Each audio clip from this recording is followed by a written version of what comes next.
고졸 검정고시 한국사 7. 이번 영상에서는 고려시대에 있었던 나머지 사건과 대외관계에 대해서 정리해 보겠습니다. 문벌 귀족들이 고려 전기의 주요한 세력이었는데요. 이 문벌 귀족 사회를 무너뜨리게 되는 사건 3가지가 있어요. 첫 번째는 이자겸의 난, 그리고 두 번째는 묘청의 서경천도 운동, 그리고 세 번째는 다음 페이지에 있는 무신정변입니다. 이자겸의 난은 그 문벌 귀족 중에 경원이 씨의 그 이자겸이라는 문벌 귀족이 있었어요. 근데 왕실과 중첩적인 혼인관계로 권력을 장악했던 사람이에요. 자기 딸들을 계속해서 왕비로 시집을 보내는 거죠. 이자겸 세력이 이렇게 어마어마하게 성장했는데 이 척준경과 함께 권력을 장악했다가 제거되는 사건이 있었어요. 그래서 그 영향으로 문벌귀족 사회가 크게 흔들리게 되었다. 문제가 있다라는 게 드러났다. 이 부분만 기억해 둡시다. 밑줄을 치고요. 더 자주 나오고 중요한 것은 묘청의 서경천도 운동입니다. 스님이에요. 근데 서경, 지금의 평양으로 옮겨야 된다, 수도를 주장했던 사람이에요. 왜냐하면 이 고려가 조금 더 뭔가 자주적인 모습이었으면 좋겠다 라는 주장인 거죠. 묘청이 주장했던 것들 밑줄 긋고 기억해 둡시다.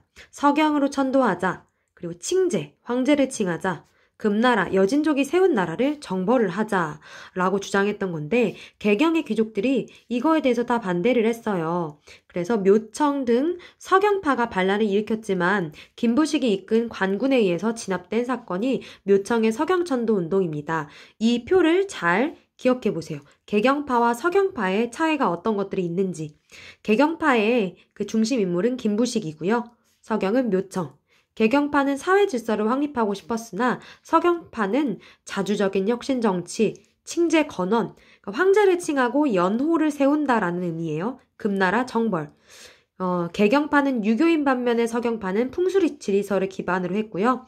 그리고 개경파는 신라를 계승을 하고 하지만 서경파는 고구려를 계승했다라는 그런 생각을 갖고 있어요. 그래서 이거는 개경파 대 서경파의 지역 세력 간의 충돌의 성격을 갖고 있고요. 풍수지리설 같은 전통 사상 대 유교 정치 사상의 어떤 대립이라고 할 수가 있죠.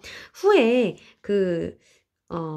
일제강점기의 역사학자 신채호가 이렇게 평가를 해요. 묘청을 높이 평가했기 때문에 묘청이 패배한 것을 참 안타깝다. 조선 1000년내 제1대사건이다 라고 이야기했습니다. 뒷페이지로 넘어갈게요. 자, 이제 문벌귀족 사회가 완전히 끝이 납니다. 문벌귀족 체제의 모순이 쌓여 있었고 문신들에 비해서 무신들, 그러니까 군인들의 차별 대우가 심했었죠. 그리고 당시에 왕이었었던 의종의 향락 생활에 보디가드처럼 동원되는 그런 면도 있었어요. 군인전을 지급받지 못한 하급 군인들의 불만도 쌓여 있었죠. 그래서 이 불만이 고조되면서 터진 것이 무신정변입니다. 그래서 이의방, 정중부 등 그 무신들이 문신들, 그러니까 행정관료들을 다 제거하고 왕도 갈아치우고 무신들의 세상을 만들었죠. 독재적인 무단 정치가 이루어졌고요. 그 무신정변에서 중간에 최씨 가문이 40년간을 집권하기도 했습니다. 최씨 정권 때의 최고 권력 기구는 교정도감이라는 게 있었습니다. 잠시 표를 볼게요. 이렇게 100년 동안이나 계속해서 무신들의 세상이 이루어집니다. 무인 집정들, 지도자들의 이름이에요.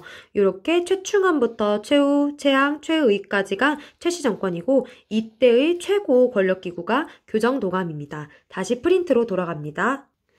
무신 집권기 때는 정치도 아주 혼란했기 때문에 이때 지배를 받았었던 하층민들도 굉장히 봉기를 많이 일으켰어요. 그래서 이런 하층민의 봉기가 많이 일어났던 때가 무신 집권기다라는 거를 연결을 시키면 됩니다. 농민의 난은 망이망소이의 난, 그리고 김삼이와 효심의 난이 대표적이고요. 우리 천민의 난은 최충원의 노비였던 만적의 난입니다. 아마 노비 중에서 그래도 제일 높은 지위에 있는 사람의 노비가 아니었을까 싶어요. 이렇게 무신정변까지 사건들을 봤고요.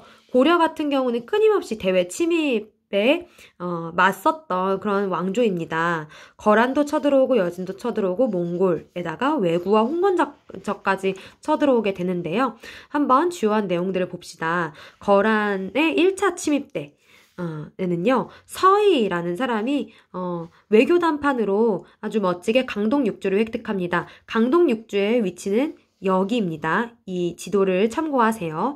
3차 침입 때는 강감찬의 귀주대처, 밑줄 긋고 기억하죠. 여진의 경우에는 윤관의 건의로 기병 중심의 특수부대인 별무반이 만들어집니다. 그래서 여진과 싸워서 동북구성을 만들기도 하는데요. 이 별무반의 독특한 점은 기병인 신기군, 보병인 신보군, 그리고 승병인 항마군이 있다는 겁니다. 별무반과 뒤에 나오는 삼별초 그리고 별기군을 많이 헷갈리는 친구들이 있을 텐데요. 뒤에서 자세히 설명을 할게요. 그리고 몽골은 우리가 항쟁도 40년간 했고 지배도 100년 동안 받았던 나라인데요. 몽골 사신 저고요가 고려에서 피살된 것을 계기로 40년 동안 침입을 했습니다. 그래서 고려는 강화도로 수도를 옮길 수밖에 없었어요. 이 중에 기억해야 될 것은 승려 김윤후가 활약했던 처인성 전투, 몽골 총사령관 살리타를 사살을 하게 됐죠. 그리고 이런 몽골과의 항쟁의 과정에서 초조대장경과 황룡사 9층 탑이 불타서 없어집니다. 임진왜란 때 불탄 게 아니에요. 고려 때 불탑니다. 그리고 삼별초의 항쟁 별표 칩니다. 삼별초는 최씨 무신 정권의 군사적 기반이었어요. 근데 우리가 나중에 몽골에 항복을 하게 되는데 다시 개경으로 돌아가는 것에 반대해서 진도와 제주도까지 내려갑니다. 마지막으로 고려에 쳐들어왔던 세력은 왜구와 중국의 농민반란군을 홍건적이라고 합니다. 떠밀려서 우리나라까지 들어왔는데요. 특히 왜구를 격퇴할 때 최무선이 만든 화약과 화포를 이용해서 격퇴를 했습니다.